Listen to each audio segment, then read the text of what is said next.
Bonjour à tous, bienvenue dans l'émission Polygone. C'était il y a un an, presque jour pour jour, des villes et villages se réveillent les pieds dans l'eau. Le week-end des 17 et 18 mai 2024, l'équivalent d'un mois de pluie s'abat sur la Moselle. La Sarre et la Blice débordent. Sur le territoire de la Casque et au Pays de Bitche, des habitants et des commerçants font face à la rapide montée des eaux. Ces jours-là, le territoire fait face à une nouvelle crue historique. Après celle enregistrée sur la Blice en 1993. Alors où en est-on aujourd'hui? Que deviennent les sinistrés, ces habitants et commerçants touchés par ces grosses inondations en mai 2024? Comment peut-on les aider dans leur démarche auprès des assurances? Alors pour en parler avec nous aujourd'hui, plusieurs invités ont répondu présent. Donc tout d'abord Anne-Sophie Touche, donc gérante du commerce Bersheim Création, Décor 2000 au centre-ville de Sarreguemines et à Diemeringen. Bonjour. Bonjour. Donc Pierre-Jean Didiot, maire de Sarralbe et conseiller départemental, bonjour à vous. Bonjour. Franck Auschmidt, directeur de la transition écologique au SDEA, le syndicat des eaux et de l'assainissement Alsace-Moselle, bonjour à vous. Bonjour. Et Philippe Thierry, agent général expert AXA Assurance à Sarreguemines, bonjour à vous. Bonjour. Merci à tous de participer à cette émission, donc Polygone. Monsieur Auschmidt, au niveau du SDEA, vous avez réalisé des relevés des pics de crues après l'épisode de mai 2024. Est-on proche des records enregistrés lors de la dernière crue historique de 1993 sur la vallée de la Sarre ? Alors, sur la Sarre, en fait, les systèmes de mesure n'étaient pas encore installés en 93. Ce n'est qu'ultérieurement qu'ils ont été installés. Donc, c'est pour l'instant la crue la plus importante qu'on ait pu enregistrer, avec effectivement des hauteurs d'eau assez importantes, surtout sur la Sarre aval et la Sarre moyenne. Avec des phénomènes en fait liés à la végétation qui était en pleine feuille il y a un an, avec des sols saturés, donc avec des pluies qui s'étaient abattues sur les mois précédents, qui ont fait en sorte que c'était effectivement un événement majeur. Mais c'est surtout sur les affluents, à la fois sur la Blice, où là on était proche de la crue de 93, donc avec quasiment une crue centenale, qui a une chance sur 100 d'arriver tous les ans, et sur la Ichel, dans la commune de Diemeringen, où là effectivement on était véritablement sur une crue centenale, donc il y a une chance sur 100 d'arriver tous les ans. Donc très proche des records donc, de 1993 et plusieurs communes ont été touchées par cette crue historique. C'est le cas notamment de Vitrin, mais aussi de Sarralbe, donc des communes placées en zone à risque d'inondation, comme on peut le voir sur ces cartes. Du côté de Sarreguemines, c'est surtout le centre-ville qui n'a pas été épargné malheureusement par la montée des eaux. Alors Madame Touche, vous l'avez vécu aussi ce week-end d'inondation des deux côtés, donc que ce soit de Sarreguemines ou du côté de Diemeringen, donc vos deux magasins de tapisserie, d'ameublement et de décoration, donc Bersheim Création et Décor 2000 qui se situent dans ces deux villes, donc font partie des commerces qui ont été touchés lors de ce week-end d'inondation. Comment avez-vous fait face à cette crue historique ? Eh bien, c'était compliqué parce qu'en fait, on a eu les deux magasins qui ont été touchés quasiment en même temps. Ça avait commencé le vendredi, donc à Diemeringen, c'est monté très très vite. Je crois qu'à midi, ma collègue, elle avait déjà dû évacuer. Donc Diemeringen, on savait que c'était déjà perdu. Sur Sarreguemines, on connaissait le problème puisqu'on est dans ce local depuis plus de 30 ans. Donc on a déjà connu ce problème et au niveau de la cave, en fait, on a un sous-sol qui est aménagé chez nous puisque c'est nos ateliers de couture et de tapissier. Donc c'est pas une simple cave. Et en fait, on avait déjà fait installer une pompe de refoulement. Donc comme on craignait que l'eau arrive, ma tante était venue donc, le vendredi soir vers 23h et c'est là qu'elle s'est rendue compte que l'eau commençait à rentrer donc au sous-sol. Et donc nous, on a directement appelé les pompiers. Donc on n'a pas eu la surprise le lendemain matin, comme ça aurait pu arriver si on s'était dit tranquille, ça va passer. Donc du coup, on a tout de suite appelé les pompiers. Ils ont été hyper réactifs, donc ils sont tout de suite venus et ils nous ont beaucoup aidés parce que je pense que ça aurait pu être encore pire s'ils ne nous avaient pas aidés. Donc dès les premières heures, aux côtés des secouristes, donc vous étiez mobilisés aussi, j'imagine, vous étiez aussi au sein du magasin. Alors, sur Diemeringen, l'eau est venue d'un coup, elle est repartie aussitôt, le lendemain il n'y avait plus rien. Sur Sarreguemines, on s'est relayé jour et nuit pendant 3-4 jours, il me semble. Donc on avait des pompes, des pompiers, on avait des pompes, donc la pompe qu'on avait, mais à force de travailler, elle a fini par lâcher. Donc on a eu beaucoup de solidarité, il y a beaucoup de personnes qui sont venues nous aider, qui nous ont ramené des pompes. Donc voilà, donc en fait on avait plusieurs pompes qui pompaient à chaque fois. On avait les pompiers, on avait beaucoup de monde qui venait nous aider pour racler, puisque l'eau au fur et à mesure elle s'incrustait, parce qu'on a une très grande surface, on a plus de 200 mètres carrés au niveau de l'atelier, donc l'eau se propageait assez vite. Donc on avait beaucoup de monde qui était présent pour nous aider, et donc on a réussi à éviter la catastrophe sur Sarreguemines. Et quelle a été un peu l'ampleur des dégâts au niveau des 2 magasins, que ce soit du côté de Sarreguemines ou de Diemeringen? Parce qu'on voit quand même sur les images, l'eau est montée vraiment très haute. Sarreguemines, on n'a rien pu faire. C'est simple. Ma collègue, en plus, on a une personne qui travaille à temps plein sur Diemeringen. Donc là, on n'a rien pu faire. L'eau, elle est arrivée trop vite, elle est partie parce qu'elle avait peur aussi de rester coincée. Donc le lendemain, on a pu voir l'étendue des dégâts, et donc toute la marchandise, tout le magasin a été arraché. Donc là, c'était vraiment compliqué. Sarreguemines, c'est arrivé plus progressivement. Comme dit, on a eu l'aide des pompiers, on a eu beaucoup de monde qui est venu nous aider. Donc on a quand même réussi à sauver des choses. Nos machines à coudre, on les a montées. Quand on a vu que l'eau... qu'on n'arrivait pas à faire partir l'eau assez vite. Il y a beaucoup de monde qui est venu nous aider pour monter les tables de couture à l'étage. Une partie de la marchandise aussi. Donc bon, il y a quand même eu pas mal de choses perdues, mais on a quand même pu sauver des choses, heureusement. Et niveau matériel, tapisserie, tout ça, vous avez dû tout simplement tout faire partir parce que c'était inutilisable et invendable? Alors, on ne fait pas de la tapisserie, on fait tout ce qui est linge de maison, rideaux, store intérieur, extérieur. Donc, tout ce qui est rideaux, tout ce qui est... Oui, alors toute cette partie n'a pas été touchée sur Sarreguemines, puisque Sarreguemines, le sous-sol, ce sont nos ateliers. Donc, on avait pas mal, effectivement, d'articles en stock, des choses comme ça, mais qu'on a quand même pu relativement sauver. Sur Diemeringen, par contre, tout a été perdu, Tout a été perdu. Donc, quelques jours après, il y a des bennes qui ont été mis en place par la ville de Diemeringen. Et tout ce qui était dans l'eau, on l'a perdu. On a tout jeté. Et après, il y a une grande partie, puisqu'en fait, c'était aussi sur 2 étages. Donc, il y a quand même une partie de la marchandise qui a pu être sauvée, mais elle est restée pendant des semaines et des semaines dans l'humidité. Parce qu'au niveau des assurances, c'était un petit peu compliqué pour se mettre d'accord. Qu'est-ce qu'on va faire de la marchandise? Ils n'étaient pas trop d'accord entre les experts. Donc voilà, ça c'est une partie aussi un petit peu compliquée. Et voilà, donc, mais la perte est globale sur Diemeringen, oui. Alors du côté de Sarreguemines, votre activité a bien sûr repris entre-temps. Et du côté de Diemeringen, qu'en est-il aujourd'hui? Alors pour le moment, Diemeringen, c'est toujours fermé. On va réouvrir donc le 4 juin, donc très prochainement. Par contre, on ne sera plus dans le même local. On va se situer 2 locales à côté. Donc on reste dans la même rue, mais on change de local. D'accord.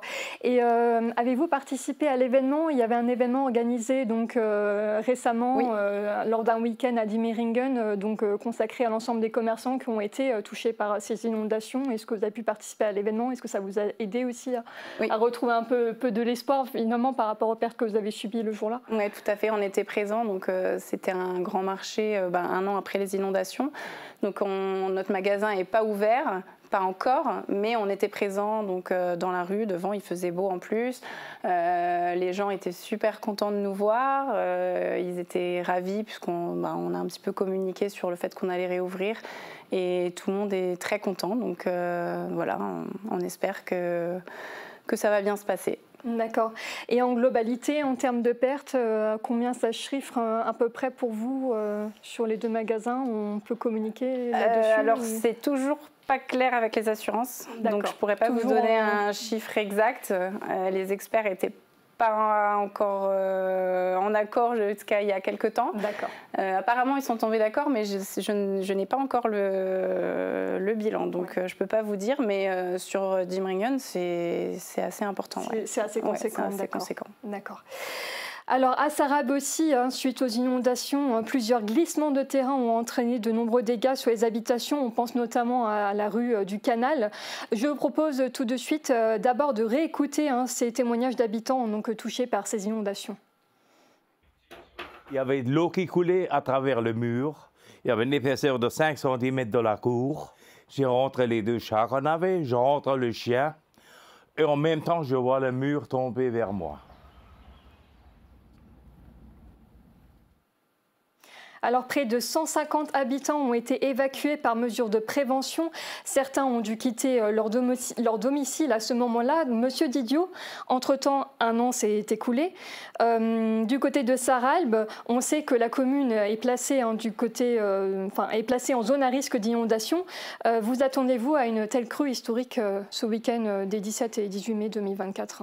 Écoutez, effectivement, comme ça vient d'être montré, on a été doublement impacté. D'un côté, le côté des inondations, et vous avez eu raison, Salzbronn était malheureusement très exposé. La rue du Moulin, le centre-ville, mais aussi toutes les habitations en bord de Sarre et en bord d'Albe. Et nous avons eu ce glissement de terrain.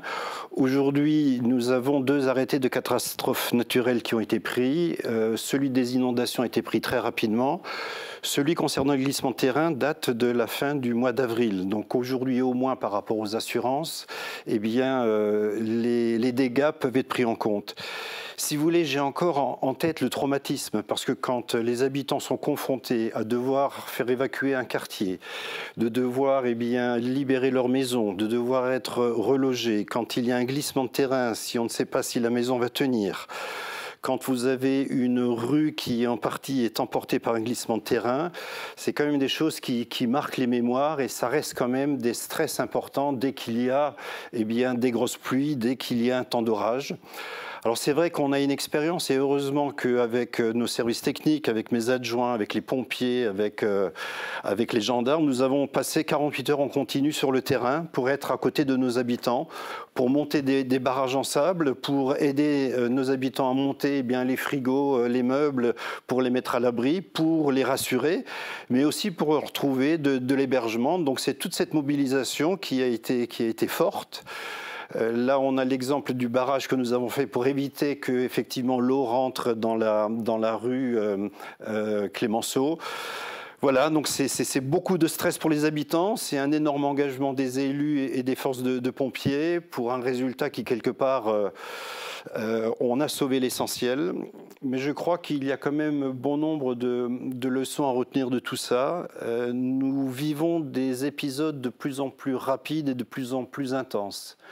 Ce qui a été envisagé il y a 40 ou il y a 50 ans fonctionnait à l'époque. Aujourd'hui, nous avons l'obligation de rééchelonner toutes ces mesures parce qu'effectivement, beaucoup de choses ont évolué. Aujourd'hui, la goutte d'eau qui tombe sur la toiture, 1 minute après, vous la trouvez dans le cours d'eau. Bon nombre de haies dans les campagnes ont été supprimées. La façon d'exploiter les terres avec des tracteurs de plus en plus lourds font que quelque part, on absorbe de moins en moins. Donc, il y a tout un environnement qui doit être pris en compte. Et cet environnement, c'est sur des bassins de vie très larges parce que c'est pas simplement Sarralbe ou Vitrin ou Zétain ou Sarreguemines, c'est des bassins versants où il faut qu'il y ait une réflexion générale. Alors, vous l'avez dit, vous avez passé vraiment toutes ces heures sur le terrain, aux côtés des secouristes, aux côtés des habitants pour trouver des solutions et parer finalement un peu à l'urgence puisque voilà, tout le monde a été pris de court ce week-end-là. Concrètement, ça a coûté combien à la commune de mettre en place toutes ces mesures de prévention, pompage notamment, puisque voilà, il y a quand même pas mal de choses qui ont été mises en place le week-end. Alors, le pompage, c'est des moyens qui sont mis à disposition soit par la commune, soit par la communauté d'agglomération, soit par les pompiers. Donc, je veux dire, là, c'est simplement des heures de pompiers et des services techniques. Par contre, là où on a eu un impact très fort, c'est qu'on a dû créer une voirie. On a dû créer réellement une route pour désenclaver en fait une impasse, puisque nous avions une partie de la route qui a été emmenée par un glissement de terrain. Et là, très rapidement, en moins d'1 mois, on a recréé toute une route provisoire pratiquement sur 800 mètres pour que les gens puissent de nouveau rentrer chez eux. Voilà, c'est notamment la rue du Canal à laquelle je pense en évoquant ce sujet. Et est-ce que tous les habitants, entre-temps, ont pu regagner leur domicile? Puisqu'on a vu quand même sur certaines habitations, il y a eu pas mal de dégâts sur ce week-end et certains ont dû, à l'époque, quitter leur domicile. Est-ce que tous les habitants, entre-temps, sont... Les habitants qui ont été concernés par les inondations, oui. Les habitants qui ont été concernés par les glissements de terrain, non. avec toute la difficulté d'avoir un arrêté de catastrophe naturelle concernant les glissements de terrain qui a été très long à être pris parce qu'il devait y avoir suffisamment d'études en amont pour bien valider qu'on pouvait lier le phénomène effectivement de cette pluie exceptionnelle sur ces 2 jours et le glissement de terrain. Donc là, aujourd'hui au moins, il y a des points d'appui par rapport aux assureurs et par rapport à nos concitoyens qui, au moins, leurs demandes sont maintenant prises en compte, notamment sur les glissements de terrain. Donc, pour reprendre votre question, tous les habitants n'ont pas pu rejoindre effectivement leur habitation parce que le risque est encore important et qu'il y a encore des études qui doivent être menées pour savoir que vont devenir ces habitations à l'avenir. D'où l'idée voilà, de recourir quand même à l'appui des assurances. Et Monsieur Thierry, on l'expliquait à l'instant, donc entre-temps, plusieurs communes, dont Sarralbe, ici présent, ont bénéficié de cette reconnaissance de l'état de catastrophe naturelle. Qu'en est-il de cette reconnaissance? Est-ce que ça change tout finalement voilà, de bénéficier de cette reconnaissance d'état de catastrophe naturelle aujourd'hui? Alors si vous me permettez, je vais juste faire un petit récapitulatif sur l'historique très rapide de l'assurance. L'assurance, c'est ce qu'on appelle la mutualisation des risques, à savoir que tout le monde participe financièrement à mettre de l'argent de côté pour que les quelques personnes qui sont touchées puissent être indemnisées. En résumé, si une personne a besoin de 1 000 €, on a 1000 personnes qui vont donner 1 €. Sauf que quand 2 personnes ont besoin de 1 000 €, on a besoin de 2 000 €. Donc c'est 2 € par personne, etc., etc. Et quand 1000 personnes ont besoin de 1 000 €, ça ne marche plus. Voilà les limites de l'assurance. Donc ça, c'est juste pour dire. Concernant les catastrophes naturelles, la loi sur les catastrophes naturelles a été adoptée en 1982 par une loi du 13 juillet 1982. On a été les précurseurs en Europe. Et d'ailleurs, on est toujours en avance sur les autres pays européens parce qu'en France, on a le système le plus évolué d'indemnisation sur les catastrophes naturelles qui existe. Et donc ce principe, effectivement, demande pour que la garantie qui est obligatoirement instituée dans un contrat dès que vous avez une couverture de dommages, donc une multirisque habitation, une multirisque professionnelle, automatiquement vous avez une garantie de catastrophe naturelle. Pour que cette garantie puisse être enclenchée, il faut un arrêté interministériel et donc une parution au journal officiel qui donne une liste de communes, d'endroits touchés. En gros, ça passe par la mairie, effectivement. Donc les habitants se manifestent auprès du maire. Lorsque le maire juge qu'il est nécessaire de déposer une demande de catastrophe naturelle, il fait une demande au préfet, qui lui transmet au comité interministériel, qui lui va prendre un arrêté pour faire paraître l'état de catastrophe naturelle, et seulement ensuite les assureurs peuvent commencer à indemniser les dommages, en sachant qu'il y a des délais évidemment, mais aujourd'hui il y a des procédures raccourcies. Donc dans la plupart des cas, notamment ce qui s'est passé l'année dernière dans la région de Sarreguemines, le décret sur les catastrophes naturelles est paru très rapidement, pour que justement on puisse indemniser très rapidement. Et pour que tous les habitants puissent comprendre finalement comment ça marche, de quel délai parle-t-on, quel délai de déclaration auprès de l'assurance pour les sinistrés? Alors une fois que le décret est paru, les assurés ont 30 jours pour déclarer à leur assureur le sinistre. Voilà. Alors dans la plupart des cas, en fait, qu'est-ce qui se passe? Vous avez un dommage, une inondation, l'assuré n'attend pas 30 jours pour venir nous voir. Il vient tout de suite, il nous appelle instantanément pour nous signaler ces dégâts et nous prenons note. En tout cas, en ce qui concerne mon cabinet, nous prenons note du sinistre et on fait une prédéclaration. Le client n'a pas besoin de revenir, il nous confirme, on lui confirme, puisque nous aussi on suit le journal officiel.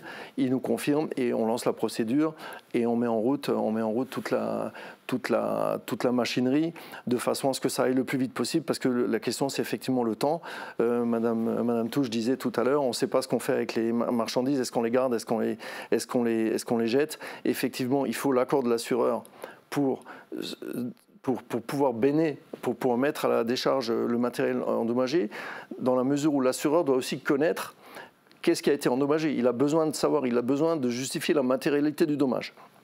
Donc avant de jeter, il faut qu'il y ait l'accord de l'assureur, il faut prendre des photos, faire des états de perte, ce que je fais souvent en amont et j'essaye parce que du matériel qui est humide, qui commence à pourrir, il faut le dégager. On ne peut pas laisser ça pendant des semaines parce que comme il y a beaucoup de sinistres, Les experts sont surchargés de travail, ils ne peuvent pas venir au bout de 3 minutes ni au bout de 3 jours. Donc le temps que tout le monde que les experts soient passés partout, il faut agir en amont. Et là, je prends un peu mes responsabilités, je prends des photos, je fais des listes et c'est pris en compte derrière par les experts. D'accord, donc photos, listes à faire du côté des sinistrés pour pouvoir justifier des dégâts engendrés sur l'habitation, ça marche. Et de votre côté, donc Madame Touche et Monsieur Didiot, comment ça s'est passé concrètement côté assurance après la catastrophe qu'on a connue l'an passé ? Alors moi, j'ai surtout des concitoyens qui se sont adressés à leur assureur. Nous, au niveau de la commune, nous travaillons pour pouvoir bénéficier du fonds Barnier. Donc là encore, il y a des études qui doivent être réalisées pour que tout soit bien validé, pour que ces dépenses que nous avons engagées, pour qu'elles puissent être prises en compte. Donc pour l'instant, c'est la commune qui a fait de l'avance et nous comptons bien, avoir un retour par rapport à ces avances qui ont été faites et notamment par le fonds Barnier. Alors peut-on rappeler cette notion de fonds Barnier, puisque je pense que ça ne parle pas exactement à tout le monde, tous les habitants là, qui vivent dans notre territoire, peut-être Monsieur Thierry ou Monsieur Didiot, peu importe.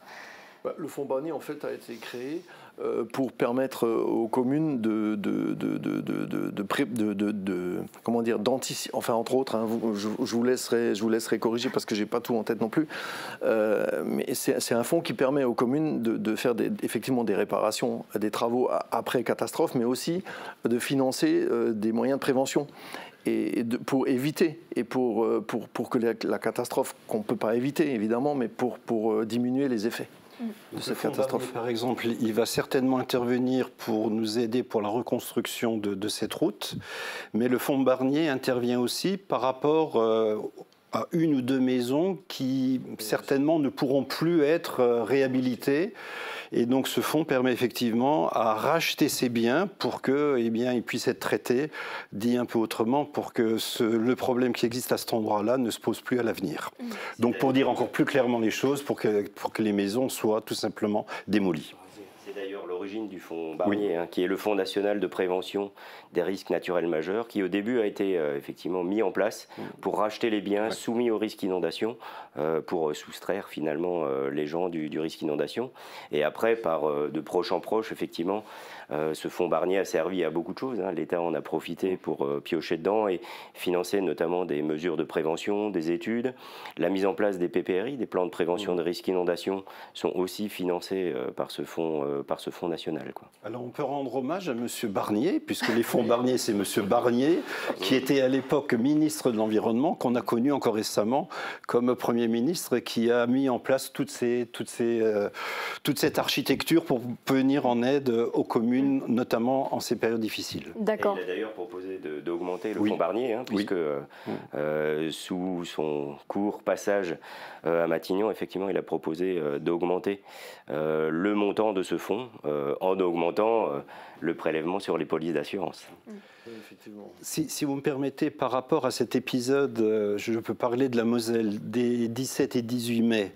Nous avons eu une mobilisation de la sous-préfecture, de la préfecture, de tout l'État qui était vraiment aux côtés des collectivités locales pour venir en appui, pour être tout le temps à notre écoute. On a eu des visios aussi avec monsieur le préfet de la Moselle où chaque maire pouvait exprimer ses inquiétudes, ses problématiques et à chaque fois nous avions une réponse de monsieur le préfet ou des différents services qui l'accompagnaient dans cette période qui a suivi les 17 et 18 mai. Donc je tenais aussi à souligner cette très belle mobilisation de l'appareil de l'État à ce moment-là. D'accord.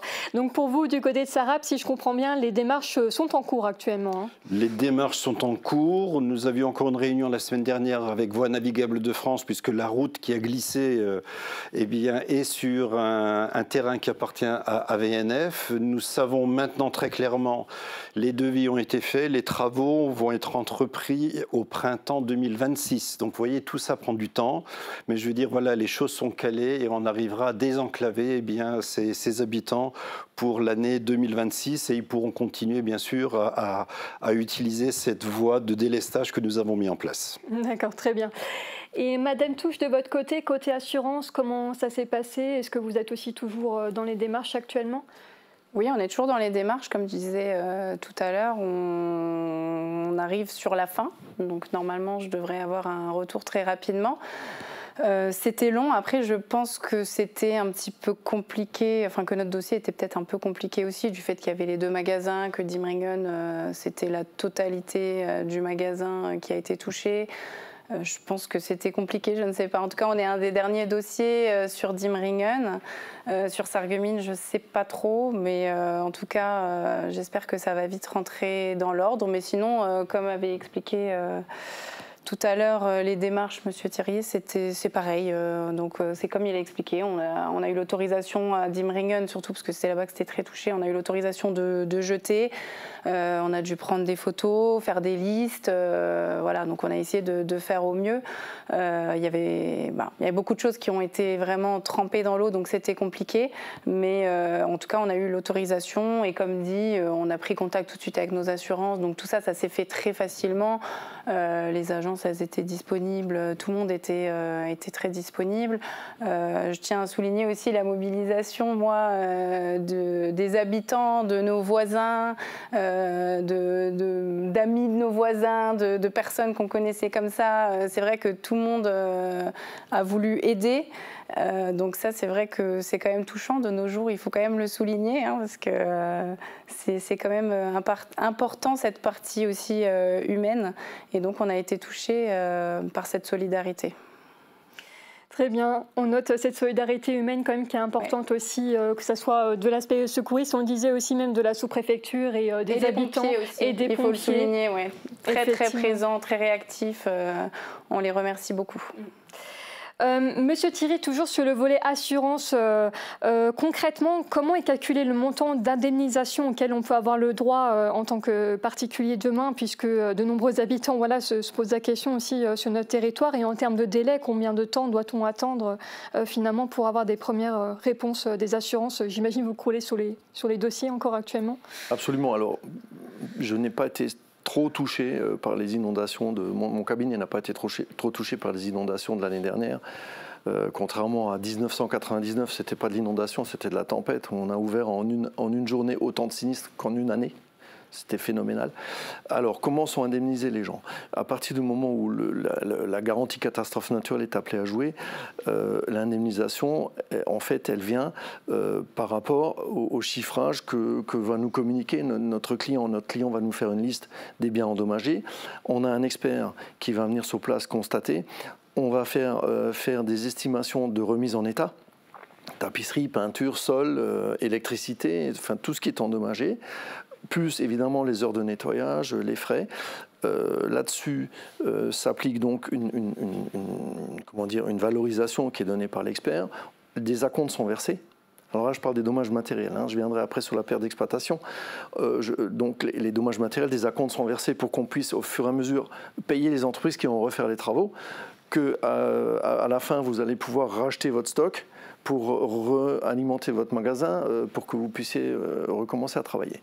On a ensuite le volet qu'on appelle la perte d'exploitation, c'est-à-dire c'est la perte financière qu'a subie l'entreprise puisqu'elle est en arrêt d'activité, elle continue à avoir des frais à payer et elle n'a plus de bénéfices et elle doit toujours payer ses charges. Donc cette perte d'exploitation, elle est évaluée effectivement en fonction, souvent c'est évalué après coup, c'est-à-dire qu'on prend, une fois que le magasin est rouvert, on regarde le passé, qu'est-ce qui s'est passé, qu'est-ce qu'on a eu comme perte, et on évalue la perte d'exploitation, on donne un chiffrage post-sinistre pour payer la perte qu'a subie au niveau financier l'entreprise. D'accord. Et y a-t-il un plafond concret qui est imposé, qu'on n'a pas le droit de dépasser en termes d'indemnisation, ou ça dépend de chaque particulier? Il y a un plafond dans la mesure où quand vous assurez un contenu, que ce soit pour une habitation ou pour un commerce, vous dites j'assure tant de milliers d'euros de contenu. Évidemment, si le plafond est dépassé, c'est que soit vous avez choisi de ne pas assurer plus, soit vous avez un peu sous-évalué le montant, ou votre assureur n'a pas fait son travail et il était peut-être un petit peu en dessous de la vérité. Mais sinon, on a les plafonds de garantie pour le contenu, qui sont ceux du contrat. Et pour la partie immobilière, en principe, on est assuré en reconstruction. Les contrats sont assurés au mètre carré et on est en reconstruction, on n'a pas de limite. Dans ce cas-là, on reconstruit vraiment comme c'était avant. Alors je me mets à la place de n'importe quel habitant comme ça sur notre territoire. C'est vrai que des fois, parmi tous les contrats d'assurance, on a un petit peu du mal à s'y retrouver entre l'assurance habitation, l'assurance pour un commerce ou une entreprise, assurance voiture, assurance pour une commune, on l'expliquait à l'instant. Est-ce qu'elles fonctionnent toutes pareilles et est-ce qu'elles couvrent toutes les sinistres liés aux catastrophes naturelles ? Oui, c'est ce que je disais tout à l'heure. À partir du moment où vous avez une assurance dommage, c'est-à-dire incendie, en gros, incendie, dégâts des eaux, etc., les catastrophes naturelles sont automatiquement incluses. Que ça soit sur une multirisque professionnelle, sur une multirisque industrielle ou sur un contrat habitation. Et sur une assurance voiture, à partir du moment où vous êtes assuré en incendie, en vol ou en tout risque. Si vous êtes assuré juste en responsabilité civile, c'est-à-dire juste pour les dommages que vous causez aux autres, vos propres dommages que vous subirez ne seront pas indemnisés. Alors, Monsieur Thierry et Monsieur Schmitt, plutôt que d'être dédommagés et de subir ces dégâts, on peut penser à la prévention des risques d'inondation. Certains habitants préféreraient se prémunir contre la montée des eaux. Menez-vous également des actions pour prévenir ces risques d'inondation ? Alors c'est plutôt effectivement chez nous que ça se passe. En fait, donc on a initié bien avant les inondations de l'année dernière ce qu'on appelle un programme d'action de prévention contre les inondations avec la casque d'ailleurs. On fait ça de concert. Et au sein de ce programme, on va essayer de trouver des solutions pour que les événements tels qu'on les a connus ne provoquent plus les mêmes dégâts par des rétentions en amont, des systèmes d'endiguement à mettre en place. Mais on a surtout tout un volet en fait de réduction de la vulnérabilité auprès des biens sinistrés. Et donc on a lancé ce qu'on appelle une opération pied au sec. Vous aviez d'ailleurs à Mosaïque TV déjà fait un reportage sur cette opération. On a repéré environ 1700 habitations, biens qui sont soumis au risque inondation sur l'ensemble du bassin de la Sarre, pas uniquement sur la casque. Et donc on a envoyé, enfin on a plutôt déposé dans 1700 boîtes aux lettres un flyer avec un courrier proposant aux gens de pouvoir bénéficier d'un diagnostic de vulnérabilité aux inondations gratuit. Donc pris en charge pour 50% par nos membres, dont la casque, et 50% par le fameux fonds Barnier. Donc le diagnostic est entièrement gratuit. Et donc on a une collègue du S2A qui visite effectivement les habitations qui sont soumises au risque. Elle mesure la hauteur d'eau potentiellement atteinte par une crue centenale sur ce bien. Et ensuite, elle va faire le recensement de tous les équipements qui sont vulnérables, la cave, la pompe de relevage que vous évoquiez tout à l'heure, les prises électriques, la hauteur des prises électriques, la nature des matériaux, qu'on ait du carrelage ou du parquet, c'est pas la même chose. Et ensuite, on fait des préconisations d'aménagement. Alors il y a différentes stratégies. La première stratégie, c'est la stratégie éviter. Donc ça, c'est quand on construit, c'est de construire au-dessus de la cote des plus hautes eaux connues ou alors de la crue centenale estimée. Ça, c'est le top, mais c'est plutôt pour du bâtiment neuf ou quand on reconstruit. Et on a la stratégie céder. Donc là, finalement, quand on a des hauteurs d'eau assez importantes, on va laisser l'eau rentrer dans l'habitation. Par contre, on va adapter l'habitation et les équipements pour qu'ils ne soient pas vulnérables à l'eau. Donc j'évoquais tout à l'heure du carrelage. Si on a du parquet, on va le remplacer par du carrelage par exemple. Le système électrique, plutôt que de le faire venir par le sol, on va le faire venir par le plafond. Le tableau électrique, on va le mettre hors d'eau. La cuve à fioul, on va l'arrimer. Voilà, ça c'est des dispositifs qu'on peut préconiser. Et quand on a une hauteur d'eau qui est entre 0 et 1 mètre, là on peut préconiser ce qu'on appelle des bâtards d'eau. Donc on met en place des planches. Il y a différents dispositifs qui permettent de fermer les ouvertures par lesquelles l'eau rentre dans l'habitation. C'est efficace jusqu'à 1 mètre de hauteur. Au-delà, la pression est telle que ça n'est plus efficace. Donc soit on met effectivement des rainures toutes prêtes qu'on fixe sur les encadrements de porte ou les encadrements de fenêtres, ou alors il y a d'autres dispositifs à gonfler et qui permet effectivement d'éviter à l'eau de rentrer dans les habitations. Alors il se trouve qu'effectivement on l'évoquait en préparant l'émission, ça nécessite d'être prévenu en amont. Alors soit quand vous partez en vacances, vous mettez votre équipement et comme ça au moins vous êtes paré. Sinon effectivement ça nécessite tout un système d'alerte. On va peut-être pas s'étendre effectivement, ou alors on pourra l'évoquer plus tard dans le reportage. Donc Par contre, force est de constater, on a sur les 1700 courriers qu'on a envoyés, donc 60 diagnostics ont été réalisés sur la com d'agglo de Sarreguemines, 51 sur la com d'agglo, sur la communauté de communes d'Alsace-Bossy, une sur le Noy et 2 sur Bitche. Donc on est à 7% de prise de rendez-vous. C'est vrai que même après les inondations qu'on a connues, les gens sont quand même assez réticents. Ils se méfient un peu de la rassurance, faut se le dire, même si les diagnostics sont entièrement confidentiels, mais effectivement il y a une problématique. Et ensuite sur les quelques diagnostics qu'on a pu faire, on a 18%, donc à peu près 21 personnes qui ont passé le pas et qui se sont équipées. Sachant qu'on parlait du fonds Barnier avant, le fonds Barnier permet de financer à hauteur de 80% tous les équipements de réduction de la vulnérabilité. Donc on ne peut que motiver effectivement les gens qui vont regarder cette émission à contacter le SDEA et à demander à bénéficier effectivement de cette opération pied au sec et ensuite de s'équiper, ce qui leur permet effectivement, si un même événement devait de nouveau se produire sur la Bliss, la Sarre ou l'Eichel, d'avoir moins de dégâts. Je crois qu'il est important d'insister auprès de nos concitoyens que c'est un dispositif effectivement qui existe. Il suffit d'aller dans sa mairie, il suffit de contacter la communauté d'agglomération ou le SDEA. Il y a une plaquette, vous faites une demande, il y a un diagnostic qui est fait gratuitement.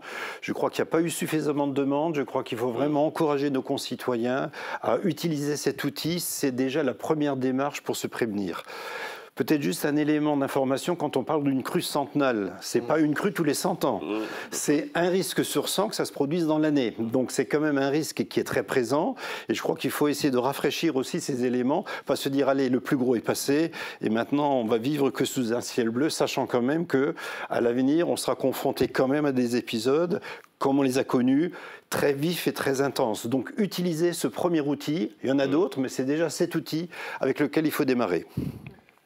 En ce qui concerne les assureurs, par exemple chez AXA, nous avons une association qui s'appelle AXA Prévention et effectivement pour la partie entreprise, nous sommes très présents sur la prévention avec pareillement l'envoi de documentation, de fichiers et même une visite sur place en proposant des moyens de prévention parce qu'on sait très bien que 1 euro investi dans la prévention, ça fait économiser 7 euros dans les sinistres.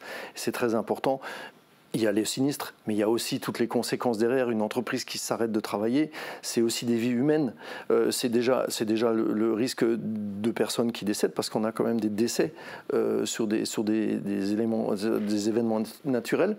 Vous avez les gens qui peuvent être mis au chômage technique, le temps que l'entreprise soit reconstruite, etc., etc. C'est un impact sur l'économie qui est relativement important. Surtout que on sait qu'on a prévisionné, ou prévu, je ne sais pas comment on peut dire, que le coût, d'ici 2050, le coût des événements naturels va doubler. Donc on sera en 2050, aujourd'hui on est à plus ou moins 6 milliards par an de coûts. D'ici 2050, ça va être 12-15 milliards par an de coûts de ensemble des événements naturels. Alors, on a les inondations, mais on a aussi, j'attire aussi l'attention là-dessus, sur les retraits gonflements d'argile, les fameuses sécheresses qui font bouger les terrains et qui donnent des fissurations importantes sur les maisons. Là, on a des gros sinistres qui vont des fois à plusieurs centaines de milliers d'euros parce qu'il faut reprendre les fondations par différentes techniques. On a les événements, les grêles, les événements climatiques en matière de grêle notamment, avec des grêlons de plus en plus importants, de plus en plus gros. J'ai eu une concession qui a été grêlée il y a 3 ans, avec 250 voitures qui ont été endommagées, quoi. Ça fait mal. Sachant qu'il y a un effet pervers, le système CatNat est effectivement très bien pour indemniser, on est pionnier en France. Par contre, l'effet pervers, c'est que finalement, les gens attendent de se faire rembourser et ne rentrent pas assez dans la logique de prévention. Ce qui n'est pas forcément le cas dans les autres pays européens. Donc c'est vrai que d'un côté... Quand vous n'êtes pas indemnisé, vous prenez plus de mesures pour vous prémunir parce qu'il y va de votre poche, c'est clair. Oui. Par contre, le système risque effectivement à très court terme, avec le changement climatique, à s'écrouler. Et derrière, c'est l'État qui devra compenser, puisque le système CatNat, au final, c'est toujours l'État qui compensera. Mais l'État, c'est nous tous, quand on connaît les états des finances de l'État. Disons, si on pouvait faire quelques économies en faisant de la prévention, et vous l'avez bien signalé, hein, 1 euro investi, c'est 7 euros économisés, sans parler du traumatisme psychologique. Et là, Madame Touche pourra certainement nous en parler. Hein, si vous n'avez pas tout votre matériel qui est inondé, détruit, le travail que vous avez fourni à coudre, par exemple, dans votre cas, qui finalement doit être jeté, et ce traumatisme-là n'est pas remboursé, n'est pas remboursable.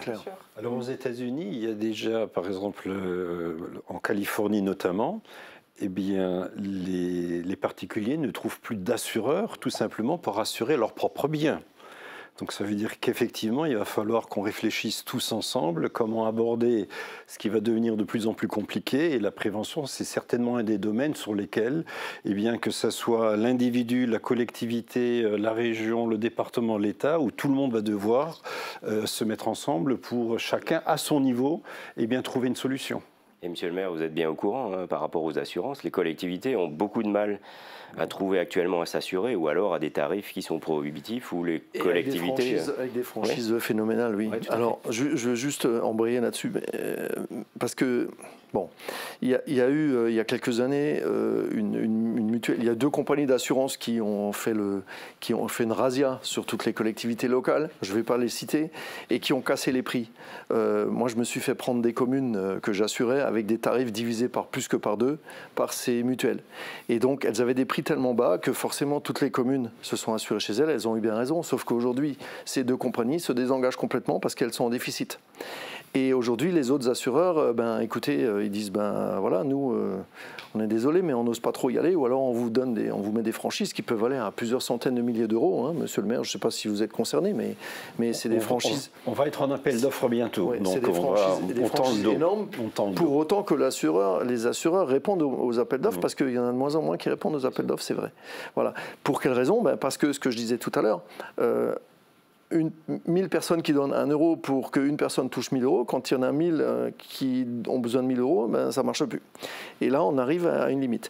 Alors aussi, pour reprendre juste ce que coûte en assurance, en cotisation, la catastrophe naturelle, quand vous avez une cotisation de 100 euros sur votre contrat habitation ou sur votre contrat multirisque pro ou industriel, il y a 20 euros, il y a 20% de cotisation qui vont à la catastrophe naturelle. C'était à 12, c'est passé à 20, donc il y a une augmentation de cette cotisation de 8%. C'est pour ça que les cotisations d'assurance au 1er janvier ont toutes augmenté de plus ou moins 8% cette année. Et dans cette cotisation de catastrophe naturelle, il y a 50% qui va aux assureurs, les 50 autres vont au fonds à la Caisse centrale de réassurance, qui est en fait entre guillemets une compagnie qui est couverte, qui est garantie par l'État, qui reprend en charge 50% de l'indemnisation. Les 50% autres, c'est l'assureur qui les prend, la compagnie d'assurance dans laquelle vous êtes assuré. Et si les fonds de cette caisse centrale de réassurance ne suffisent pas, si elle devait être en déficit, c'est l'État qui s'engage de façon illimitée. Donc les catastrophes naturelles seront pour l'instant toujours indemnisées de façon globale en France. Mais le système devra être équilibré au fur et à mesure. On a beaucoup parlé des communes en particulier et des particuliers, mais c'est vrai qu'on pense un peu moins peut-être aux gros aménagements du territoire qui sont tous aussi importants. Vous suivez ça aussi de près au niveau du SDEA, un peu au niveau des études de projets d'aménagement. Et on se rappelle aussi ce jour de mi-mai 2024, les services de la CASC qui vous ont alerté, Monsieur Didiot, au niveau de Sarralbe, sur un risque potentiel de brèche au niveau de la digue de Salzbronn. Écoutons tout de suite à ce sujet donc Karine Hector, donc directrice générale des services techniques au niveau de la CASC. Elle s'est exprimée sur notre plateau il y a 1 an par rapport à ce risque de brèche. Comme toute digue, elle est faite pour protéger jusqu'à une certaine occurrence de crue. Donc on a eu une étude de danger qui a été faite sur cette digue-là. On a eu les résultats l'année dernière. Donc on sait que jusqu'à la crue cinquantennale, il n'y a pas de souci. Et les études ont montré aussi qu'avec la crue centennale, donc une période de retour de 100 ans, normalement le niveau haut de la digue n'est toujours pas touché. Et là, quand on est allé sur place samedi, on s'est rendu compte qu'il y a certains endroits, l'eau commençait à passer au-dessus de la crête de façon localisée. Et donc, ça veut dire que le niveau d'eau le niveau de crue est même au-dessus de la crue centennale. Donc, c'est énorme. Et donc, dans ce cas-là, il peut y avoir érosion et il peut y avoir une rupture de la digue. L'alerte a été donnée, mais finalement la digue a tenu bon. Pierre-Jean Didiot, cette digue d'une 50aine d'années joue un rôle essentiel pour contenir les eaux et donc protéger la commune de Sarralbe aujourd'hui ? Donc ce sont mes prédécesseurs en 1970 qui ont effectivement protégé Salzbronn et notamment le centre-ville en érigeant cette digue. Ce que je disais un peu auparavant, à l'époque, on s'appuyait sur des études des années 60-70. Je pense qu'effectivement, il va falloir réajuster ces études.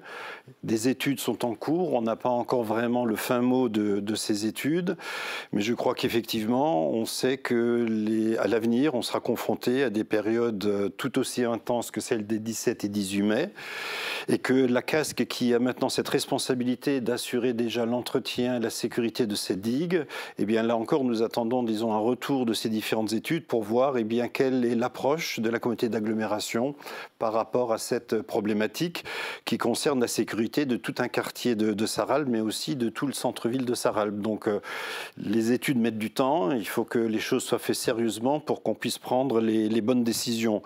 Donc si vous voulez, au niveau de la commune, bien évidemment, on est les premiers attentifs à cette situation d'inondation parce que c'est nos populations et nous faisons tout pour les protéger. Mais je reviens sur cet élément, c'est vraiment dans un cadre beaucoup plus large qu'il faut envisager effectivement eh bien, maintenant l'avenir sur des bassins versants. Et là, c'est effectivement le SDEA qui a cette approche qui est beaucoup plus large sur des bassins qui vont sur des dizaines, parfois sur des centaines de kilomètres. Alors, Monsieur Hauschmidt, parlons du SDEA. Vous étiez sur notre plateau l'an dernier et vous avez annoncé à ce moment-là le démarrage donc d'une phase de recherche de solutions pour éviter la montée des eaux à l'avenir. Et parmi les aménagements possibles sur notre territoire, préconisez-vous aujourd'hui cette consolidation de la digue de Salzbronn à Sarralbe notamment ? Alors la digue est existante à l'heure actuelle. Elle a un niveau de protection qui est octroyé par la ligne de crête. On a vu que d'après les études, elle a surversé plus tôt que ce qu'on avait prévu.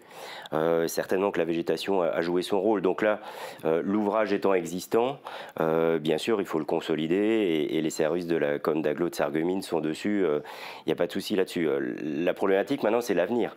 Et là, ça va être, alors bien sûr, des études techniques scientifiques. Donc on y est effectivement, je le disais l'année dernière, on a modélisé 450 km de cours d'eau pour reproduire le fonctionnement de ces cours d'eau de façon informatique pour essayer de trouver des solutions pour faire en sorte que les crues centenales, voire les crues moindres, n'aient plus effectivement la même puissance et ne provoquent plus les mêmes dégâts. Mais là, ça va nécessiter encore quelques mois en fait, pour prévoir ces aménagements qui pourront être globalement de deux ordres. Soit on retient de l'eau en amont, donc on crée des retenues en amont, ce qui existe d'ailleurs sur Diemeringen. On a un ouvrage de rétention en amont de Diemeringen sur un affluent de l'Eichel qui s'est rempli. Donc on a stocké 580 000 mètres cubes, mais qui n'a pas suffi pour le niveau des pluies, d'où effectivement les dégâts encore. Donc on pourra peut-être trouver d'autres solutions. Sur la Sarre, c'est pareil. Donc soit on retient en amont, soit effectivement on édifie, comme sur Sarralbe, des digues en bordure de cours d'eau, au plus proche des habitations, pour quand même maintenir un champ d'expansion de crue, pour protéger les habitations et les quartiers contre les populations, sachant que ces choix-là seront avant tout politiques. Puisqu'en fait, il n'y a pas obligation faite aux collectivités. Il y a obligation de s'occuper des inondations, par la loi MAPTAM et la compétence GEMAPI. Par contre, il n'y a pas obligation d'une protection pour quelque niveau que ce soit. Ce sera un choix politique qui ne va pas se faire sur la tête du client, bien sûr, mais qui va se faire sur des données économiques. C'est-à-dire qu'on va, et là aussi, travailler avec le fonds Barnier, et puis les assurances nous aident là-dessus aussi, on va faire ce qu'on appelle des analyses coût-bénéfice, et où on va voir quel est le coût de la protection par rapport, effectivement, au coût des dégâts, et on va plutôt choisir des solutions qui sont, entre guillemets, rentables, et qui, effectivement, seront moins coûteuses à faire la prévention que de rembourser les dégâts. Plus raisonnable que rentable. On va dire raisonnable, tout à fait, puisqu'il n'y a pas besoin forcément de rentabilité, vous avez raison, monsieur le maire. Donc voilà, on est dans cette phase-là, on est en train de terminer les études hydrauliques qui étaient assez longues, et donc on va, d'ici la fin de l'année, avoir un certain nombre de propositions à faire aux élus. Alors on va être dans une période qui ne va pas être simple pour les élus, puisqu'il y a les élections qui arrivent en 2026, donc le timing n'est pas forcément le meilleur, mais disons, voilà, on va commencer à travailler et c'est dans le prochain mandat, certainement, que des décisions seront prises sur des aménagements à mettre en œuvre, sachant que le risque zéro n'existera pas. Puisque là on avait effectivement un événement centenal, ça peut être plus important. Rappelons-nous de ce qui s'est passé en 2021 en Allemagne. Hein. Donc là c'était 2 centenales, voire 5 centenales, avec la fameuse goutte froide.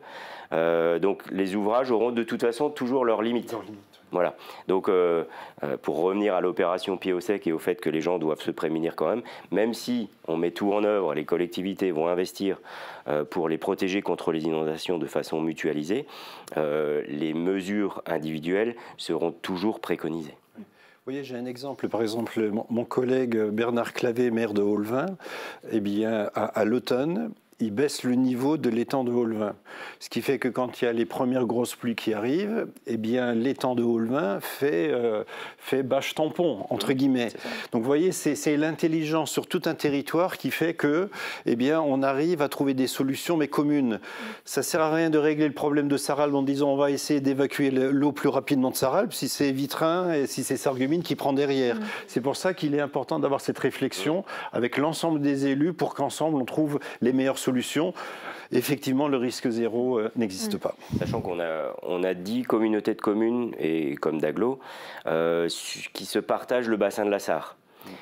Avec des liens qui ne se font pas forcément naturels entre les élus de la Casque et les élus de Sarrebourg, qui ne se connaissent pas trop, parce que voilà, le bassin est grand. Et donc là, effectivement, le rôle du SDA, c'est de mutualiser les moyens. On est un outil de mutualisation des moyens et de faire en sorte que les maires de Sarrebourg discutent avec effectivement les maires de la com d'agglo de Sarreguemines, voire au-delà, hein, ça va jusqu'à Forbach, Port-de-France, pour trouver effectivement des solutions et coordonner les actions, sachant que chaque collectivité, après, sera quand même encore maître de ses choix quant au niveau de protection et aux ouvrages qu'ils voudront mettre en place. J'ai un exemple précis. Nous surveillons à Sarralbe le niveau de la Sarre à Sarrebourg. En gros, on sait qu'on a entre 2 et 4 heures d'écart. Donc on surveille la montée sur Sarrebourg pour anticiper ce qui se passe sur Sarralbe. Donc vous voyez, quelque part, il y a des liens. Et je pense que Sarreguemines fait la même chose par rapport à Sarralbe et par rapport à l'amont. Voire même avec les Allemands. Hein, avec les Allemands. On travaille sur la Bliss de concert avec effectivement les Allemands collègues allemands. ont été aussi très touchés lors de cette crue de 2024. On suivra bien sûr de près tout le développement autour de ces aménagements sur notre territoire. Le mot de la fin, un peu pour parler de vos espoirs, finalement, à vous tous.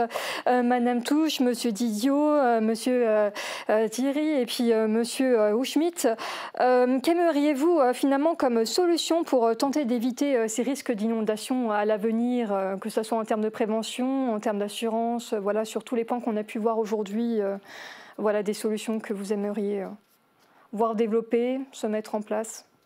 Alors je pense qu'on rentre quand même dans un champ qui est très vaste. On n'a pas parlé du réchauffement climatique, mais aujourd'hui on sait qu'il y a quand même, aujourd'hui nous payons déjà notre mode de vie, notre mode d'exploitation, notre mode de culture, nous commençons déjà à avoir un peu les conséquences de notre façon de vivre et d'utiliser tout simplement la nature.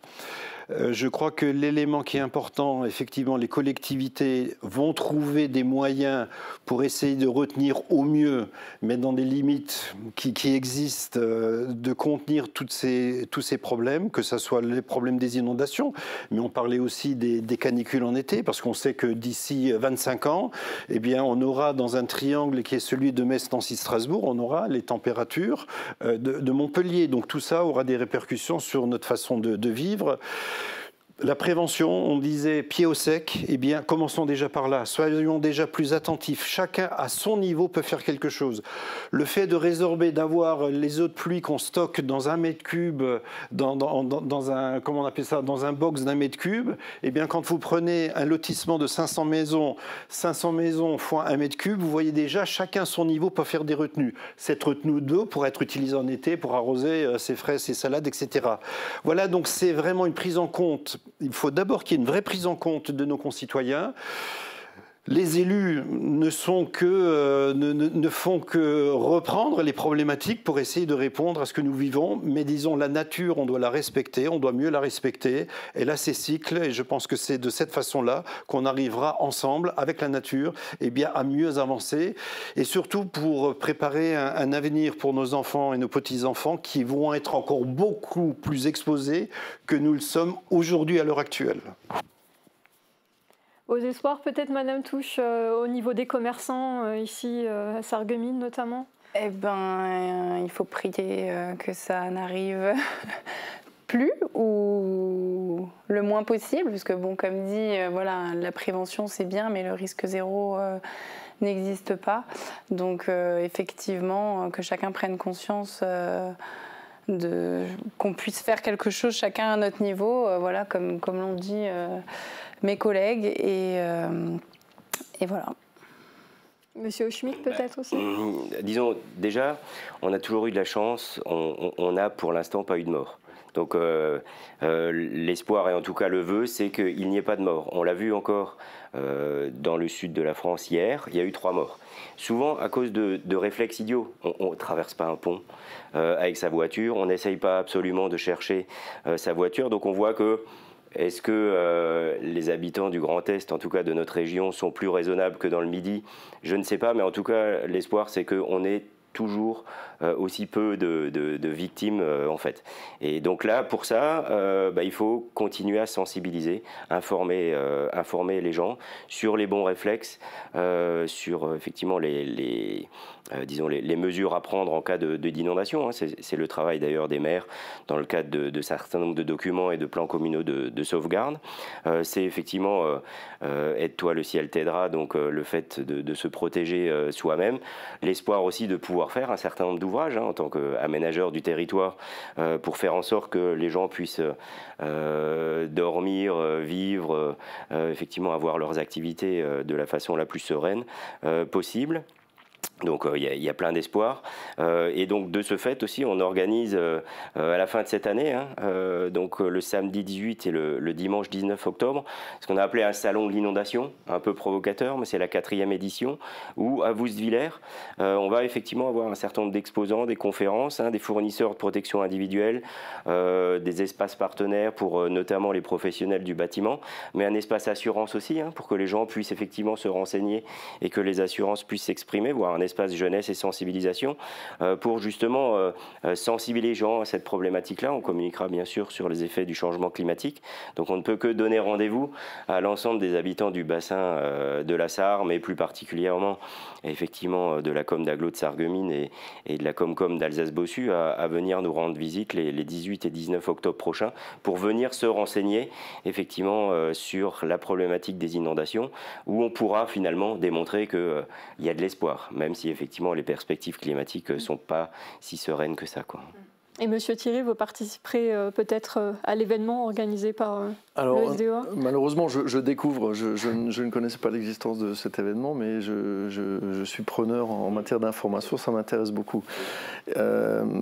Je crois que nous, professionnels, nous avons un grand rôle à jouer. Alors, quand je dis professionnels, c'est les élus, c'est le SDEA, les commerçants, les assureurs, à faire prendre... Vous aussi, Mosaïque et la télévision en général, on a tous un rôle à jouer en faisant prendre conscience aux gens que, certes, on n'arrêtera pas un événement naturel d'ampleur, mais il faut essayer au maximum d'en limiter les conséquences. Donc, la prévention. Il faut que chacun prenne conscience qu'il faut qu'il agisse individuellement pour que, collectivement, on puisse éviter ce genre de catastrophe. Ça a été bien résumé par Monsieur le maire et par monsieur de la SDEA. Eh bien, merci beaucoup à vous 4 d'avoir participé à cette émission et bonne journée à tous. Merci. Merci.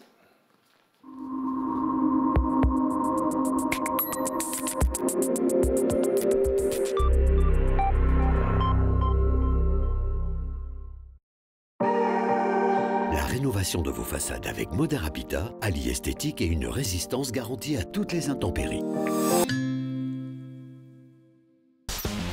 Radio Studio 1, 105.8, la radio qui pulse entre Beach et Sarreguemines. De la pop, du rock, des années 80 et une équipe qui vit la musique à fond. Radio Studio 1.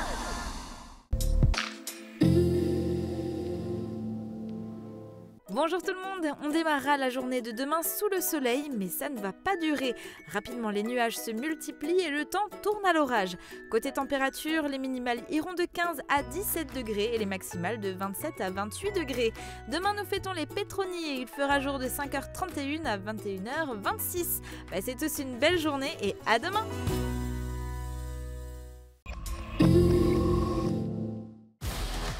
Les 14 et 15 juin, venez rencontrer les militaires du 16e BCP pour leur journée portes ouvertes. Tout le week-end, venez assister à des démonstrations de matériel militaire, participez à des initiations et faites votre baptême dans un véhicule de combat. Testez différents parcours du combattant et pour les plus petits, plein d'animations et des cadeaux. Les portes ouvertes du 16e bataillon de chasseurs à pied, c'est les 14 et 15 juin à Beach. Chez Intermarché Sarreguemines, l'été a du goût.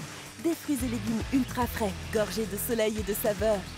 Et au rayon boucherie, c'est ambiance grillade, brochettes marinées, côtes de bœuf, saucisses maison. Le barbecue parfait pour un été savoureux. Du bon, du frais, du local et toujours au juste prix. Intermarché, tous unis contre la vie chère. Préparez-vous pour une nouvelle aventure avec Hopla. Cette semaine, j'ai choisi de suivre la piste cyclable ou chemin de la halage qui longe la Sarre de Sarreguemines vers Sarrebruck.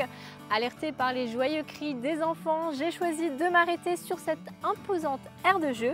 Bienvenue au paradis des enfants à Grossebly et j'ai même emporté avec moi ma nappe de pique-nique, sait-on jamais. Nous partirons également à la rencontre de ceux et celles qui font vivre notre belle région. Ne manquez pas ce rendez-vous ce mercredi sur Mosaïque Cristal.